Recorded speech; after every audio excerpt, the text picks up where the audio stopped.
the difference, the contrast between journey and arrival, or between process and end product, is something, again, we can think of in terms of time, in the sort of production of certain objects, of certain results anyway, more generally, certain art objects even. What's important, what really counts, is the end product.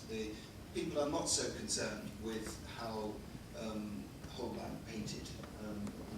You're interested in, the gallery will show you the end result. Whereas installation art and performative art, of course, the reverse is true. With music, in a sense, the product is the process. The fact that we have leisure time now, the fact that we have a certain, or in theory, have a certain period where we say that's my time, we even talk about me time.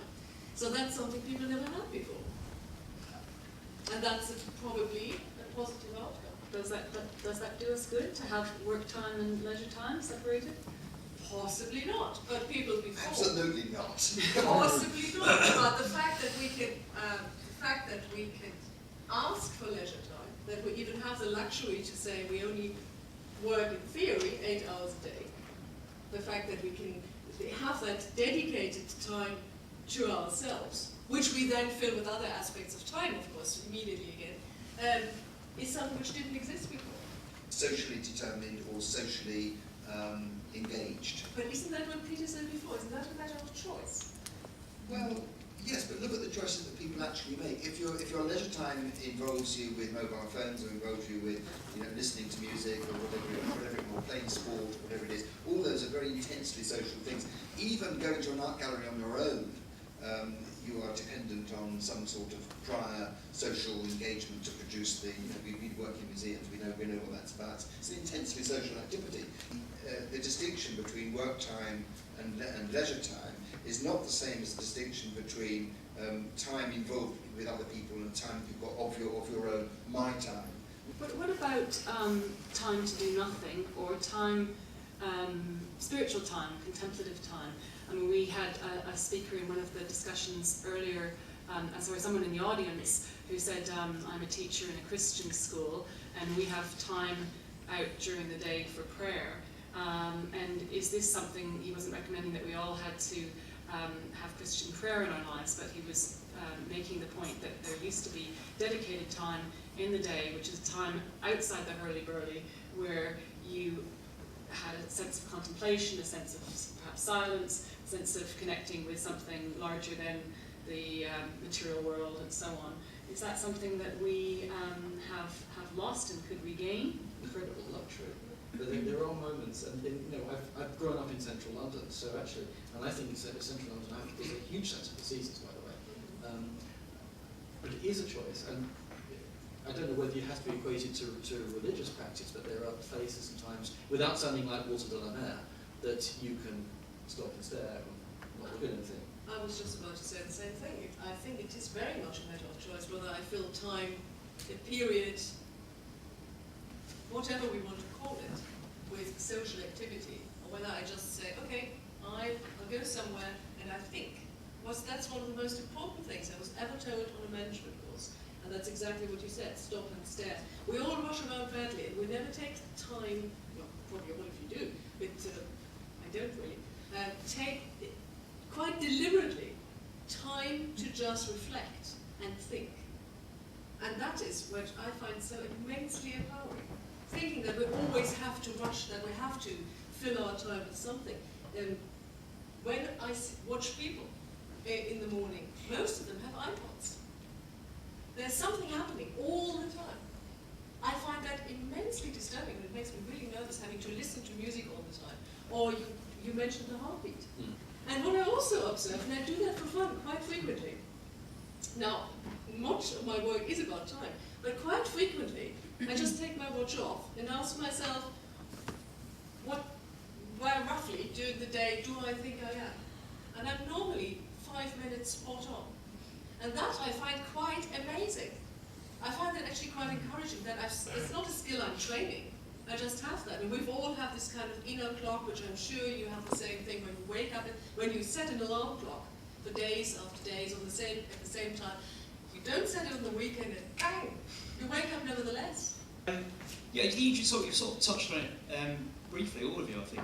I'm just wondering how pressure of time on an individual is dictated by their profession, really, if you have any thoughts about that. You talked about something like a musician, possibly a journalist or writer seems to have the freedom to work when it's convenient for themselves, whereas perhaps to the other extreme, a banker has to be there 8 till probably 8 in the evening. It's certainly true that different kinds of activities, by their very nature, can't be performed without a particular kind of attention to chronology, if you like. What I've been trying to do is argue against thinking of time and profession, or time and work, as being the kind of crucial connection. I think much more important is the way in which any kind of activity that we do, that we habitually classify in our minds, in our practice, everywhere in our culture, what you do at work, the difference between work time and my time, or work time and leisure time. You've got 24 hours, or having when Peterborough got more hours than the rest of us, so he doesn't sleep, but not more than 24. If you've got that much work time, then by definition the rest of it must be, potentially leisure time.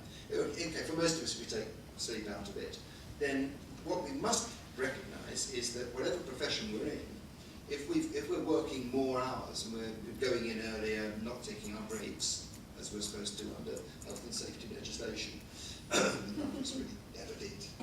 Maybe you do. You kind of used to. And then we go home later, and we are, harassed by the BlackBerry or whatever it is. Then actually there's a diminishing amount of leisure time. No one's representing us about leisure time. Work time, maybe if you're lucky, you've got a union or a professional organisation. So there are certain things you can do in relation to that pattern, depending on what profession you're in, and depending on how crucial that particular pattern of work is to the profession that you're employed to do. This is my big problem about the slow down business. Principles I think are really laudable, and I'd love to see it go from strength to strength. My concern is that we need to recognise that the barriers to these very sensible proposals and suggestions that have been coming out, not just this evening but in the other events around Slow Down London campaign, there needs to be muscle behind them in order for them to elicit more than that's kind of interesting. What an interesting idea. There's a brute reality there. Someone somewhere needs to say, it's about this, and it's a demand that gets put forward. And so we can talk all we like about, this aspect or that aspect of it, unless it gets down to the brass tacks here of how much leisure time, if we're using that term, we think we can win for people, then maybe it's a lot of hot air. Now, we do need to be thinking beyond it, because beyond, if you like, stretching the amount of leisure time and reducing the amount of work time, at a time of a recession, or for that matter, the time of relative boom, is always going to be a problem. There's always going to be economic arguments saying that, surely you can't be serious.